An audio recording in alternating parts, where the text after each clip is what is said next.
तर मी ते कच्चे शेंगदाणे घेतलेले आहेत. तर यांना आपण मस्त खरपूस भाजून घेतोय. अशा प्रकारे मस्त खरपूस भाजून घ्यायचं आहे. बघू शकता तुम्ही इथे.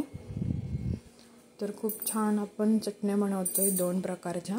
त्या महिनाभर राहतात आणि जेव्हा तुम्हाला पाहिजे तेव्हा तुम्ही खाऊ शकता, म्हणून आपण बनवून ठेवतो. इथे शेंगदाणे पण मस्त खरपूस भाजून झालेले आहेत. तर थंड झाल्यावर आपण असे हातावर घासून सर्व सोलून घेतोय. अशा प्रकारे सर्व सोलून घ्यायचे आहेत. तर बघू शकता इथे तुम्ही सर्व शेंगदाणे सोलून झालेले आहेत. तर आता आपण मिक्सरच्या भांड्यात टाकून घेतोय. जेवढे पुरतील तेवढे टाकून घ्यायचे आहेत आणि जास्त असं वाटायचं. तर तुम्ही बघू शकता अशा प्रकारे मी वाटून घेतलेला आहे. तर हा आपल्याला ताटात काढून घ्यायचा आहे. अशा प्रकारेच वाटून घ्यायचं आहे. एकदम बारीक करायचं नाही आहे, नाहीतर मजा येणार नाही. आपण 2 प्रकारच्या चटण्या बनवणार आहोत. मी एकदम भरटच वाटून घेतलेले आहे. पूर्ण दाणे अर्धे वाटले गेलेत किंवा नाहीत. तर आता इथे तेल मी गरम करण्यासाठी ठेवलेलं आहे. मी बघू शकता एक थोडंसं तेल घेतलेलं आहे, जास्त तेल घेतलं नाही आहे. आमची लाईट गेलेली म्हणून अंधार आहे. तर इथे आता तेल मस्त गरम झालेलं आहे. तर बघू शकता. जर तुम्हाला व्हिडिओ आवडत असतील तर कमेंट करून मला नक्कीच सांगा. आणि आता यात मी टाकते चवीनुसार मीठ. चवीनुसार मीठ घालून घेते. खूप छान लागतात चटणी खायला सुद्धा, आणि तुम्ही सोबत पण घेऊन जाऊ शकता. हे 2 चटण्यांची रेसिपी मी तुमच्यासोबत शेअर करते आहे. अजून एक ग्रीन चटणी अशी बनते सुकी. जी रेसिपी तुम्हाला हवी असेल तर कमेंट करून मला नक्कीच कळवा. तर इथे मी चवीनुसार मीठ घातलेलं आहे. त्यानंतर मी ह्यात घरचा मसाला घालणार आहे थोडासा. जेवढं आपल्याला तिखट हवं आहे तेवढं पण घालू शकता किंवा कमी घातला तरी चालेल. तर इथे मी थोडा घालते गरम मसाला. 1 चम्मच घातलेला आहे फक्त. आणि गॅस स्लो ठेवायचा आहे, नाहीतर मसाले करपले जातील. तर गॅस एकदम स्लोच ठेवायचा आहे. त्यानंतर मी यात तुम्ही बघू शकता मसाल्याला मस्त उकळी आलेली आहे. अशी तडतडतोय मसाला. त्यानंतर मी यात घालते आहे जिरेपूड. जिरापूड घालायची आहे. 1.5 चम्मच जिरेपूड घालायचे आहे आपल्याला. गॅस स्लोच ठेवायचा आहे. मस्त शिजवून घ्यायचं आहे. छान वास सुटेपर्यंत शिजवून घ्यायचं आहे. त्यानंतर मी यात घालते घरचा मसाला. 1 ते 1.5 चम्मच घालते. जेवढं शेंगदाण्याचं कूट असेल तेवढंच आपल्याला घालायचं आहे. तिखट हवं आहे त्या प्रमाणात. तर इथे मी घरचा मसालासुद्धा घातलेला आहे. गॅस एकदम स्लो ठेवलेला आहे आणि सर्व मसाले आपल्याला मिक्स करून घ्यायचे, चांगले शिजवून घ्यायचे आहेत. चांगले शिजवून घेणार आहोत आपण मसाले. बघू शकता तुम्ही मस्त मसाल्यानं उकळीसुद्धा आलेली आहे आणि खूप छान वास असा सुटलेला आहे. चांगल्या प्रकारे मिक्स करून घ्यायचं आहे.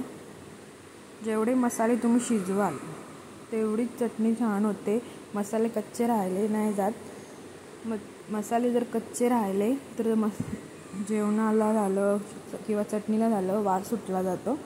तर मसाले चांगले शिजवून घ्या. त्यानंतर आता आपण त्यात घालतो शेंगदाण्याचं कूट. तुम्ही बघू शकता कूट एकदम पण बारीक केलेला नाही आहे, जाडजूडच ठेवलेला आहे. तर आता आपण मिक्स करून घेतो आहे. अशा प्रकारे आपल्याला मिक्स करून घ्यायचं आहे. छानपैकी मिक्स करून घेतो आहे. सर्व मसाला शेंगदाण्यांना लागला पाहिजे, शेंगदाण्याच्या कुटाला. अशा प्रकारे मिक्स करून घ्यायचं आहे. गॅस स्लोच ठेवायचा आहे, नाहीतर शेंगदाणे खाली करपले जातील. अशा प्रकारे मिक्स करून घ्यायचं आहे. एवढी सोपी रेसिपी आहे आणि 5 मिनटात सुद्धा बनते. शेंगदाणे भाजलेले असतील तर 5 मिनटाच्या आतच बनली जाते. खूप छान अशी रेसिपी आहे, खायला सुद्धा खूप छान लागते. तर नक्की ट्राय करा. माझी तर फेवरेट आहे ही चटणी. वरण भातासोबत किंवा तुम्ही भाकरीसोबत, चपातीसोबत खायला खूप छान असते. तुम्ही बाहेर गेले चपाती आणि ही चटणी घेऊन गेलेत तरी पण खूप छान होईल. बाहेरचं खाणं जे टाळतात, खात नाही, त्यांच्यासाठी हा तर ऑप्शन खूपच चांगला आहे. तर नक्की ट्राय करा. बघू शकता चांगल्या प्रकारे मिक्स केलेली आहे मी. आता स्लोच ठेवायचा आहे. छानपैकी मिक्स करून घ्यायचं आहे.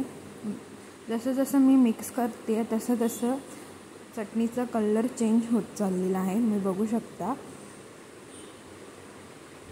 मस्त छान कलर आलेला आहे.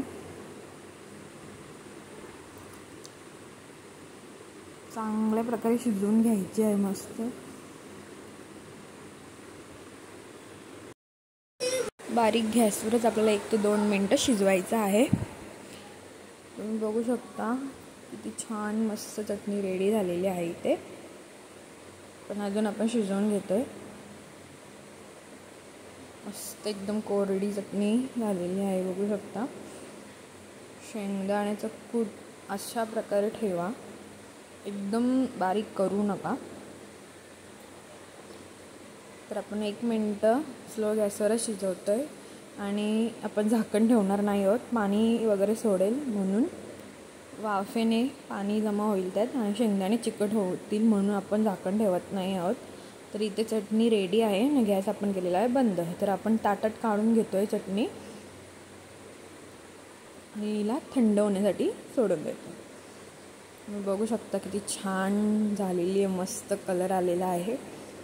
तर इथे चटणी एकदम रेडी आहे. महिनाभर ठेवा, अशीच राहते, खराब होत नाही.